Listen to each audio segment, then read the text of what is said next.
বন্ধুরা, খুব একটি ইন্টারেস্টিং ভিডিও নিয়ে এসেছে আজকে। আপনাদের মধ্যে একটা কনফিউশন সবসময় থাকে, কারোর ক্ষেত্রে ডক্টর প্যান্টপ 20 প্রেসক্রাইব করে, কারোর ক্ষেত্রে প্যান্টপ 40, কারোর ক্ষেত্রে প্যান্টপ ডি, কারোর ক্ষেত্রে প্যান্টপ ডিএসআর। এখন আপনার মধ্যে একটা কনফিউশন সবসময় থাকে, যখন ফার্মেসিতে গিয়ে বলেন বা ফার্মেসিওয়ালা যখন আপনাকে জিজ্ঞাসা করে কি প্যান্টপ দেবো, প্যান্টপ 20 দেবো, প্যান্টপ 40 দেবো, প্যান্টপ ডি দেবো, প্যান্টপ ডিএসআর দেবো, কী দেবো। একটা কনফিউশন আপনার মাথার মধ্যে সবসময় বিরাজ করে যে আসলে কোন প্যান্টপটা কী কাজে লাগে, বা কোন প্যান্টপটা আসলে কী দিয়ে তৈরি এবং কিভাবে সেটা কাজ করে, বা কোনটা বেটার। এই একটা কনফিউশন আছে। সেই কনফিউশনটা দূর করার জন্য আজকের এই ভিডিও একসাথে আমি নিয়ে এসেছি প্যান্টপ 20, প্যান্টপ 40, প্যান্টপ ডি আর প্যান্টপ ডিএসআর একসাথে একই ভিডিওতে নিয়ে এসেছি, যাতে আপনারা ক্লিয়ারলি বুঝতে পারেন যে আসলে এই চারটি ওষুধের মধ্যে কী পার্থক্য, বা কোনটি বেটার, বা কোনটার মধ্যে আসলে কী আছে। ঠিক আছে বন্ধুরা, তো শুরু করি আজকের ভিডিও। দেখুন, প্যান্টপ 20 বলুন বা প্যান্টপ ডি, প্যান্টপ ডিএসআর, প্যান্টপ 40, এগুলি প্যান্টোপ্রাজোল গ্যাস্ট্রো রেসিস্ট্যান্স ট্যাবলেট। আর এই ওষুধগুলি অ্যাকচুয়ালি ম্যানুফ্যাকচার করে এরিস্টো ফার্মাসিউটিক্যালস প্রাইভেট লিমিটেড, এই কোম্পানি, ভালো একটা কোম্পানি। আর কি আছে প্যান্টপ 20-র মধ্যে? প্যান্টপ 20 যদি দেখি, তাহলে প্যান্টপ 20-তে দেওয়া আছে pantoprazole gastro resistant tablets IP 20 mg। কথাটার অর্থ কি?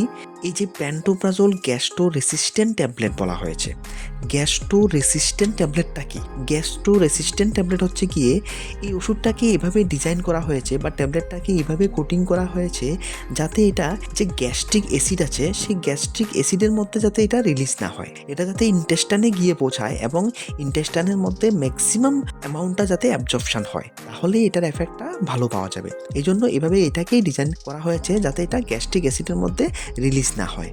এই জন্য বলা হয়েছে গ্যাস্ট্রো রেসিস্ট্যান্ট ট্যাবলেটস। এখন প্যান্টপ 20-র মধ্যে নর্মালি এটার মধ্যে আছে 20 mg প্যান্টোপ্রাজোল।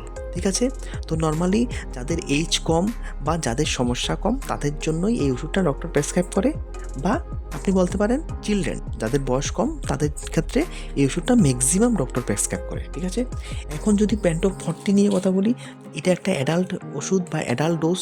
40 mg প্যান্টোপ্রাজোল অ্যাডাল্টদের জন্যই প্রেসক্রিপশন করা হয়। আর এটার মধ্যে আছে কি pantoprazole sodium IP equivalent to pantoprazole 40 mg, মানে এটার প্রত্যেকটা ট্যাবলেটের মধ্যে 40 mg প্যান্টোপ্রাজোল আছে।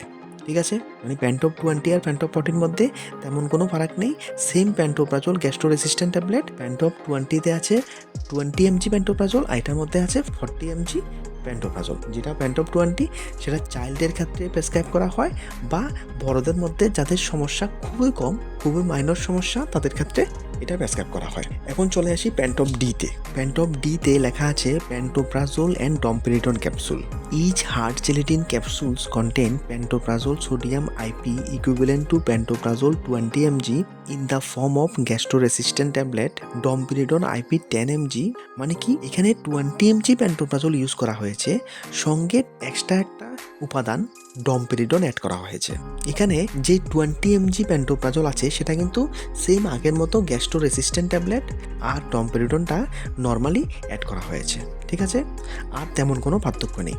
আর যদি প্যান্টপ ডিএসআরটা দেখি, প্যান্টপ ডিএসআরটার মধ্যে কি দেওয়া হয়েছে? Pantoprazole sodium gastro resistant and domperidone prolong release capsules IP. এখানেই মেইন জিনিসটা প্যান্টপ ডিএসআর, মানে প্যান্টপ ডিকে একটু এখানে মডিফাই করা হয়েছে ডিএসআর। এসআরটা কি? সাস্টেইন রিলিজ বা প্রোলং রিলিজ। এখানে যে ডমপেরিডন যে উপাদানটা বা যেই ড্রাগটা অ্যাড করা হয়েছে, সেটা সাস্টেইন রিলিজ বা প্রোলং রিলিজ ফর্মে আছে। এর মতলবটা কি? এটা স্লোলি রিলিজ হবে, মানে ডমপেরিডনের এফেক্টটা অনেক লং লাস্টিং থাকবে। আর যে প্যান্টোপ্রাজোল আছে, সেই প্যান্টোপ্রাজোলের পরিমাণ এখানে 40 mg আছে, আর সেটা কিন্তু গ্যাস্ট্রো রেসিস্ট্যান্ট ফর্মে আছে। আর 40 mg যেই প্যান্টোপ্রাজোল আছে, সেটাও কিন্তু in the form of 2 gastro resistant pantoprazole tablets 20 mg, মানে 20 mg করে দুটো গ্যাস্ট্রো রেসিস্ট্যান্ট ট্যাবলেট ফর্মে আছে, যাতে স্টোমাকের অ্যাসিডটাকে পাস করা যায় খুব ভালোভাবে। আর তাছাড়া এই যে ডমপেরিডন আছে, সেই ডমপেরিডনটাও কিন্তু সাস্টেন রিলিজ প্যালেটস হিসেবে আছে। এটা হচ্ছে গিয়ে মেইন পার্থক্য। এখন বলে দিই, এই যে প্যান্টপ 20, প্যান্টপ 40, প্যান্টপ ডি আর প্যান্টপ ডিএসআর, এই ওষুধগুলি কী কাজে লাগে বা কেন ডক্টর প্রেসক্রাইব করে? এই চারটি ব্র্যান্ডের মধ্যে মেইন যে উপাদানটা আছে, সেটা হচ্ছে গিয়ে প্যান্টোপ্রাজোল। তাহলে এই প্যান্টোপ্রাজোলটা আসলে কি? এই প্যান্টোপ্রাজোলটা হচ্ছে গিয়ে প্রোটন পাম্প ইনহিবিটর বা শর্টে যেটাকে পিপিআই বলা থাকে।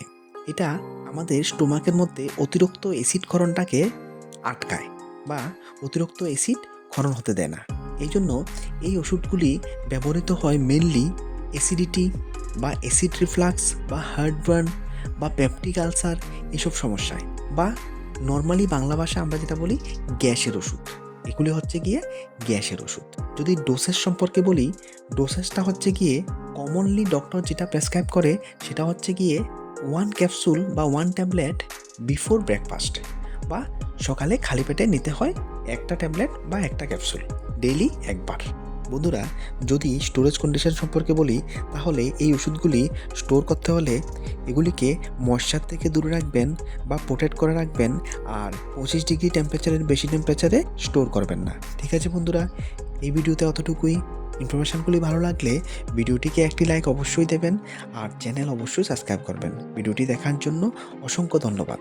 আর আশা করি আপনাদের মধ্যে এখন প্যান্টপ 20, প্যান্টপ 40, প্যান্টপ ডি আর প্যান্টপ ডিএসআর এই নিয়ে আর কোনো কনফিউশন নেই। যদি কোনো কনফিউশন থাকে কমেন্টে অবশ্যই জানাবেন। Thank you.